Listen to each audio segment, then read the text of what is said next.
of the day. When you get an opportunity in this game, you make a play. The playmakers on three. 1, 2, 3. Touchdown, Kansas City! The Chiefs are right in the thick of it, baby! Hi, everybody, and welcome once again to this edition of Defending the Kingdom. Mitch Holthus with you, voice of the Chiefs, along with senior team reporter Matt McMullen. And now we're in this time, the closest thing the NFL has to a plant shutdown. And that's over the next several weeks, but we're going to keep rolling here for a while and do a review of what has happened here in the recent past for the Kansas City Chiefs and the Chiefs Kingdom, dealing with the ring ceremony and then also mandatory minicamp. But before we do that, Matt, it's a Defending the Kingdom tradition. I've been on the road, with a lot of appearances here, and a lot of you have told me how much you enjoy Defending the Kingdom and how much you enjoy around the world. I even met a gal who is from Germany, working now in the States, loves the Chiefs, from Dusseldorf, like 45 kilometers from Dusseldorf, who's all about it. So let's go around the world before we even jump into what we've got today for the matter at hand. Yeah, Mitch called me earlier this week, and he's on the road to who knows where. He's going to Omaha, then Hutchinson, then Wichita, then Western Lincoln, Kansas. Garden City, Hayes, yeah, just El everywhere. Dorado. We'll just catch up while he's driving all these different places. But let's indeed go around the world. I forgot to mention a couple of people that I met when I was in Germany that I want to give shout-outs to. Shout out to Marcus. He's the chairman of the German Arrowheads. That's one of the main Chiefs fan clubs in Germany. So shout out to Marcus. Awesome guy. I'm sure we'll see a lot of him in the years to come. Where's the headquarters of that? Is it in Frankfurt?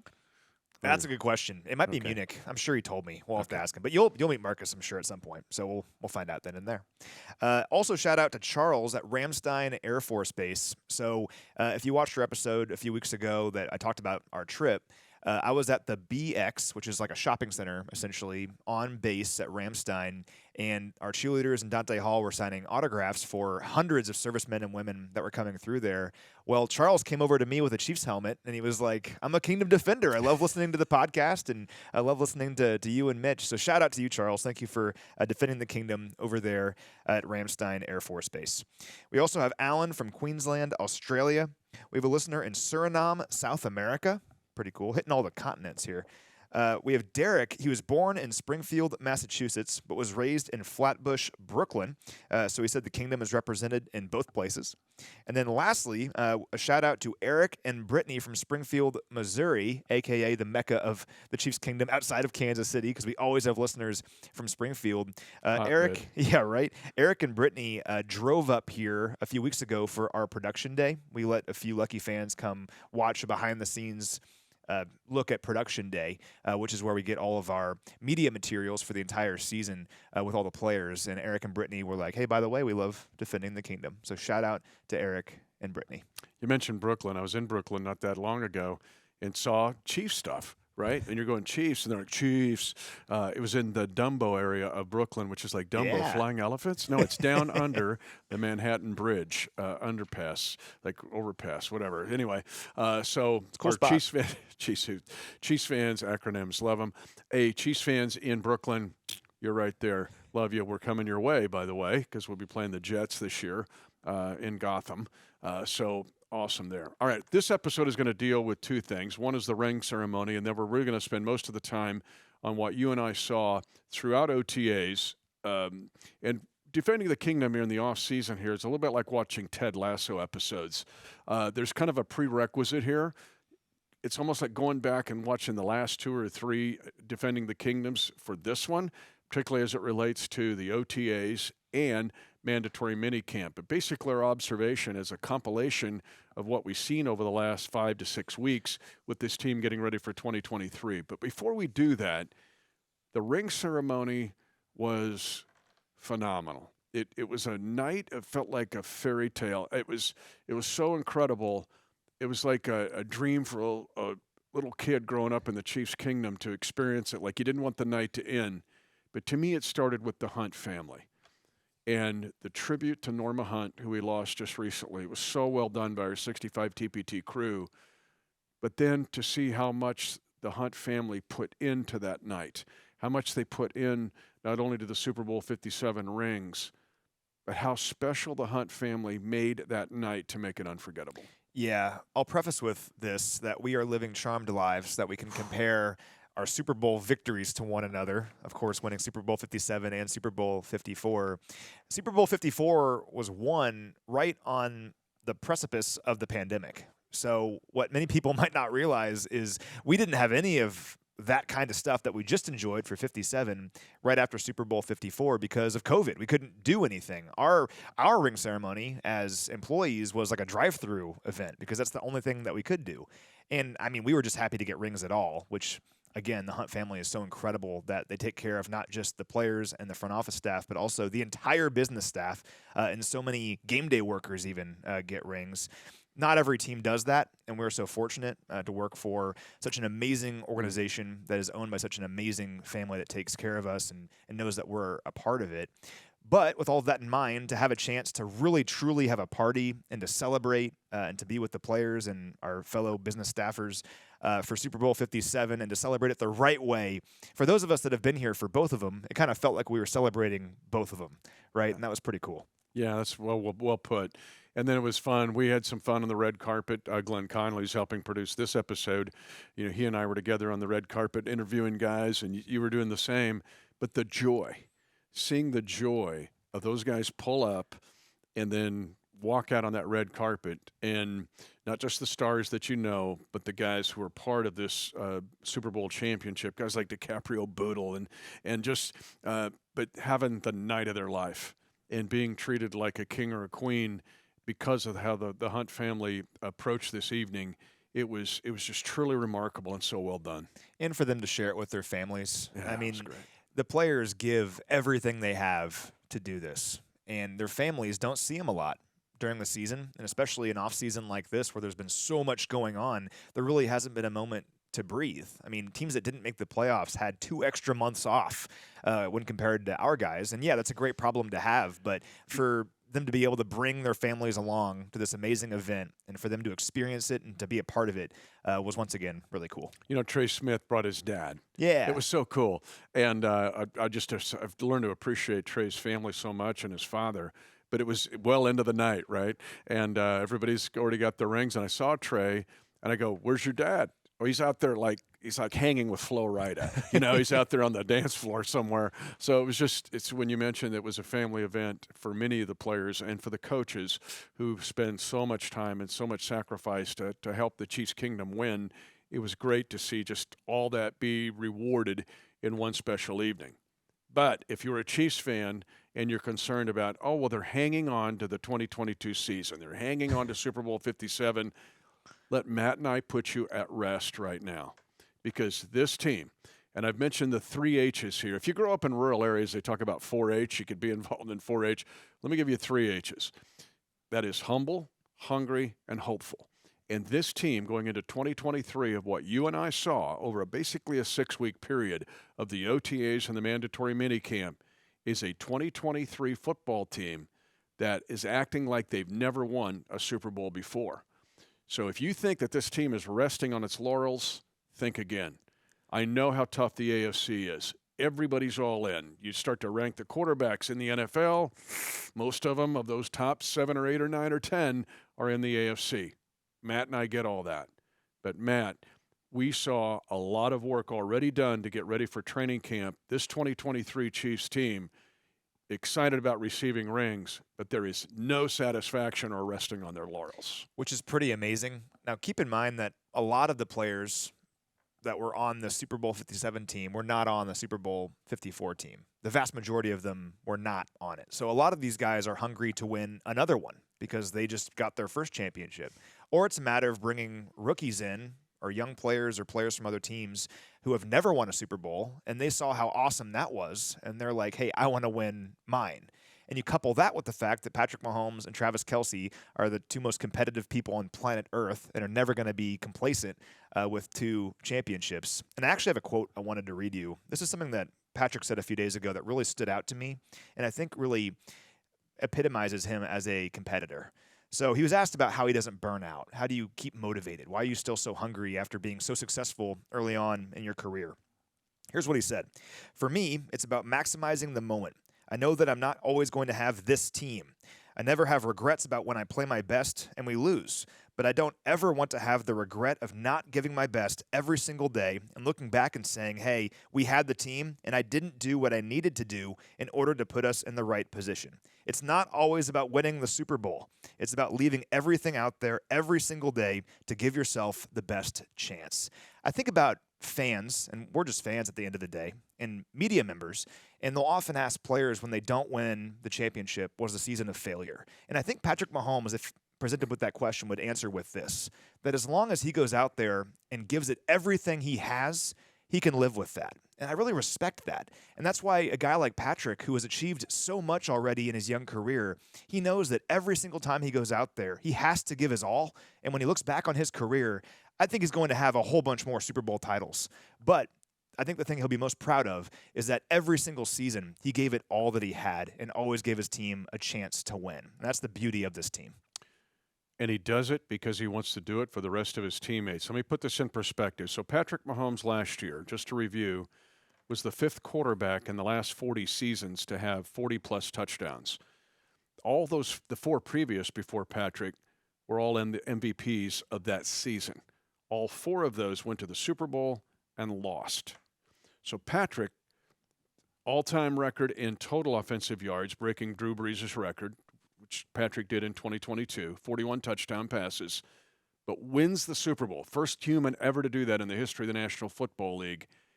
And yet to watch him work during the OTAs, him and Travis Kelce, we know about the 7 1,000-yard seasons and what Kelce has done. Now, only Jerry Rice has eclipsed Travis Kelce in the postseason as far as touchdown productivity. But, Matt, there's 5 observations we want to make quickly in this Defending the Kingdom podcast. The first one is the work habits of Patrick Mahomes and Travis Kelce during the offseason is something that is energy and motivates everybody on this roster. It's phenomenal to watch them work as if they're trying to make the team as an undrafted free agent. And I've said this during almost all of our offseason episodes at this point about Patrick and Travis. But for Patrick, who is the first reigning Super Bowl and NFL MVP since Kurt Warner in 1999, for him to come out here and play the way that he does when he doesn't need to do this, he does it because he wants to get better. And the same for Travis, who has 7 consecutive 1,000-yard seasons, is going to Canton one day as probably the greatest tight end of all time.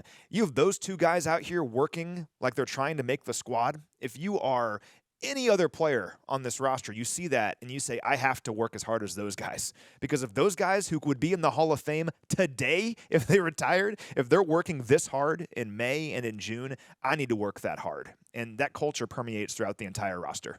And we've seen other big-time quarterbacks in this league actually skip OTAs, leave it to somebody else. I'll see you at training camp. And to me, it's unimaginable that they would do that when I see Patrick Mahomes and Travis Kelce work the way they do. And we're lucky is what we are. Oh, man. And second is the increase in talent. Now, this is where if you haven't watched the last several episodes of Defending the Kingdom, kind of go back and binge it if you want to. But this is a compilation of leading up to a thought here is the increase in talent. It starts with an increase in talent and what happened with the unrestricted free agents during the free agent season. The adding of 2 starting offensive tackles, basically, in Donovan Smith and Jawan Taylor.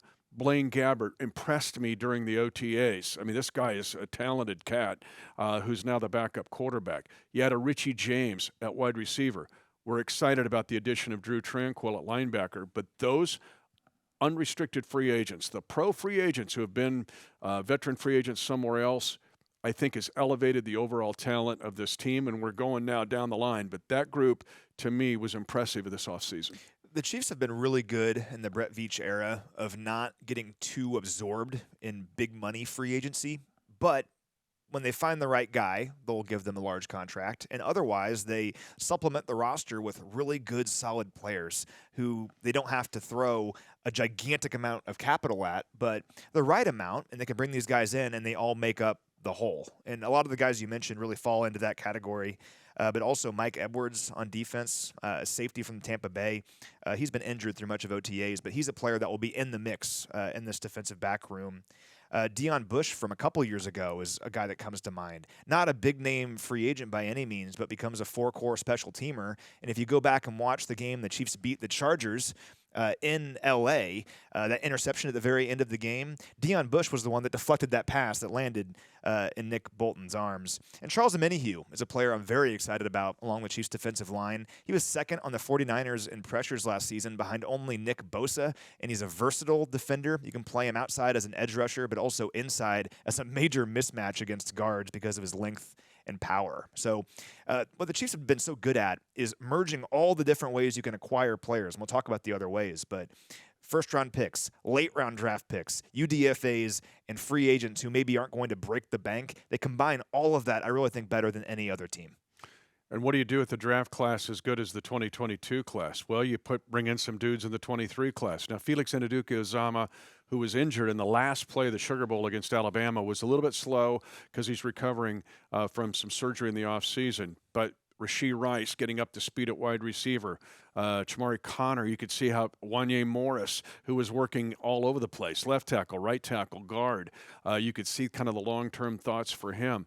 And then a guy like Nick Jones, a seventh-round pick out of Ball State, who you and I are going, how did he last till the seventh round? More elevation of talent from this draft class. When you're talking about how the Chiefs' overall talent level and their depth has increased in recent years, the defensive back room is a great example of that, just how it's grown over the last 2 seasons. They've almost completely overhauled it with the exception of L'Jarius Sneed. Almost everyone else is new, and they're all good, athletic, and young. You take the Fab Five from last year, which was Trent McDuffie, Brian Cook, Joshua Williams, Najee Johnson, and Jalen Watson. All those 5 guys who all contributed to a Super Bowl championship last year, they're all going to get better going into this season. Justin Reed said as much earlier this offseason. He said those guys are light years ahead of where they were during this time last year, so get excited about that. But you then supplement those guys, who are all going to be contributors, with a player like Nick Jones out of Ball State or Chamari Connor out of Virginia Tech. And all of a sudden, you have an embarrassment of riches here, where you have a bunch of very young, athletic players who can come in and compete. And you don't necessarily have to rely on them to be filling shoes that are greater than what they're ready for. You can expect them to come in, play their role, and if one of them gets injured or for some reason isn't as effective one week or the other, you have other players that can step in and fill that void. And the Chiefs have not always had that during the Patrick Mahomes era. So the defensive back room, based on what they've done, particularly through the draft, is very exciting. You can go back. We're going to kind of crop dust this one, and that's the undrafted free agents. Even a tryout guy like Echo Boydo, that's a previous episode, but a guy like Deneric Prince gets real exciting at the University of Tulsa. When you look at the linebackers that they had, Cam Jones coming in, and it's just, how did those guys not get drafted? I mean, but that's going to be something to watch during training camp and something that we'll emphasize. But what this has led to now, and I think you and I agree on this, is the fact that this Chiefs team, which has been notable for its creativity on offense specifically, but it's underrated on its creativity on defense. With this infusion of even more talent, Matt, I think going into the 2023 season, we're seeing even more creativity on both sides of the ball. Now with what you talked about with that DB room and with the linebacker room in specific, elevating talent over the last 2 to 3 seasons, now Steve Spagnuolo can do very unique and even more different things than he's even done in the last couple of seasons. And that's where it gets excited, because that gives you an edge in an uber competitive AFC. We've been banging the drum of versatility over the last several months, and that's because we truly believe this might be the most versatile defense Spags has had in his time here. And that's an exciting thought, because like I was mentioning about the defensive backs, you can mix and match guys. So many guys are interchangeable because there's not much of a drop-off. The Chiefs have had, I think, better defenses in recent seasons than they get credit for, but if you go back and look at some recent defenses, I think at times they were a bit top-heavy, and maybe the depth wasn't necessarily always there over the course of a long season. I don't really believe that with this defense. I think it's really strong all the way throughout. And that doesn't mean that they won't have growing pains at times, but I have confidence that we're going to see growth from this entire group, from the best guy on defense to the guy fighting to make the roster on defense, really throughout this season. And that's just exciting if you're a Chiefs fan, because Patrick Mahomes and this offense, we know they're going to be good. And this defense, I truly believe, might have a chance to be the best defense, at least on paper, that we've seen in the Patrick Mahomes era. And in the Andy Reid era, I think, too, in this 11th season of Coach Reid. So that'll be something to monitor during the time in St. Joseph. But again, the defensive talent in specific, and then people go, what can they do more creative on offense? They've already run Snow Globe, they've run Corn Dog, they've run Jet Chip Wasp, they've run the 1948 Rose Bowl play. Just get ready. There's a whole nother batch of stuff that this team is bringing, and with the skill set that they're going to bring to training camp on the offensive side, the creativity is not stopping. In fact, it's enhanced as well. And I'll tell you, the position to watch is fullback. And you're probably saying, Matt, we don't have a fullback on the roster for the first time since 2013. I know that, but that doesn't mean it's going away in this offense. Just watch what Coach Reed does with the fullback spot this season. You're going to see so many different players line up in that spot and used in all these different kinds of ways, and defenses are not going to know how to stop it. An example of that we even saw in the Super Bowl is go back and watch the first drive of the second half. This is the drive that set the tone for the rest of the game. There was a 3rd and short, and Sky Moore was at running back. Jerick McKinnon was in the traditional fullback spot. It was a quick trap handoff to Jerick, who broke free for like a 15-yard gain, really got the offense rolling. They go down and score. You know how that story ended. Expect more of that, where you're going to see a lot of different players in the backfield, a lot of different guys utilized in that fullback spot. I'm excited about how Coach Reed is going to utilize that area. It's weird not having a fullback for the first time in 10 years, but I'm excited to see what Coach Reed does with that spot, because just because there's not a player with an FB next to their name, you're going to see that spot utilized a lot in this offense. And the tight end group, to me, was very impressive. Even a guy like Kendall Blanton or Matt Bushman that joins the other 4 that are already here, and that the versatility of that tight end group leads you to that, hey, what are you going to do without a fullback? Well, there's all kinds of – we're not giving away government secrets here. There's going to be all kinds of different mix and match that Coach Reed will do along with Matt Nagy on this offense, and that's where you get excited. If you think you're going to know what the Chiefs are running based on personnel or what they've done over the past several years, think again. There's a whole bunch of stuff coming that it's going to be defenses are going to have to prepare for or be surprised by, and again, that gives you an edge in an uber-competitive AFC. And finally, our final point is it's something that you and I saw very early on in the spring was with this increase in talent, would be a renaissance of sorts of the Chiefs being dominant in every special teams phase. Let's put it in perspective. From 2013 to 2020, in those first years of the Andy Reid time here in Kansas City, the Chiefs had 13 special teams scores. The Chiefs were 12-1 in those 13 games. Now, the last 2 seasons in the regular season, there have been no special team scores. It's not just a punt return or kick return. I'm talking a block kick or being explosive in those areas. With this increase in talent on both the offensive and defensive side of the ball, my prediction will be a return to being explosive in special teams in 2023. Again, in an incredibly competitive AFC, that gives you another edge in winning games that you may not have the chance to win. Just think of Super Bowl 57 and Kadarius Toney's 65-yard punt return. You get that on a regular basis during the regular season, and you put a pressure on an opponent in all 3 phases, that's where you become a decimating foe for others.